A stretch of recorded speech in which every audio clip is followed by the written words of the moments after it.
I'm just really sad. But Amy Driscoll and her co-workers at the Miami Herald are here. The flag outside the Doral building lowered one day after another newspaper's newsroom was targeted by a man with a gun. I was kind of dreading coming into work today. I think we all feel a little less safe in our workplaces today.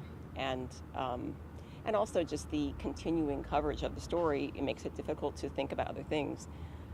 We're in mourning. It is particularly tough for the Miami Herald family.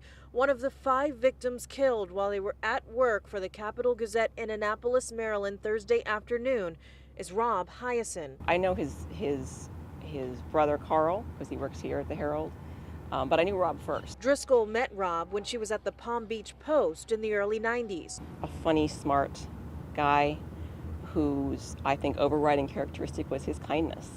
He was a gentle soul, a kind person who always tried to help others.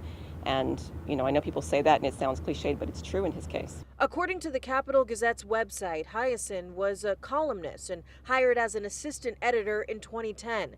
Before going to Annapolis, he spent 15 years as a reporter in Baltimore. Earlier in his career, working as a reporter for news talk radio stations across Florida. His best-selling author and journalist brother Carl speaking about his loss.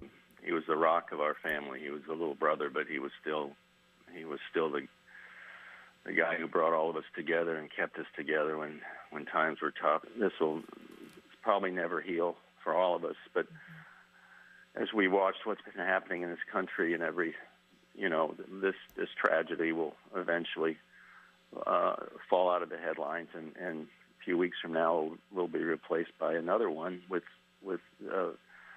victims and families grieving just as ours is. It's this insane cycle of violence. Those closest to Rob say he was killed while doing what he loved to do. He believed in the mission and the craft of hometown journalism. These are our colleagues in journalism. And, for them to be killed doing their jobs is very, very hard.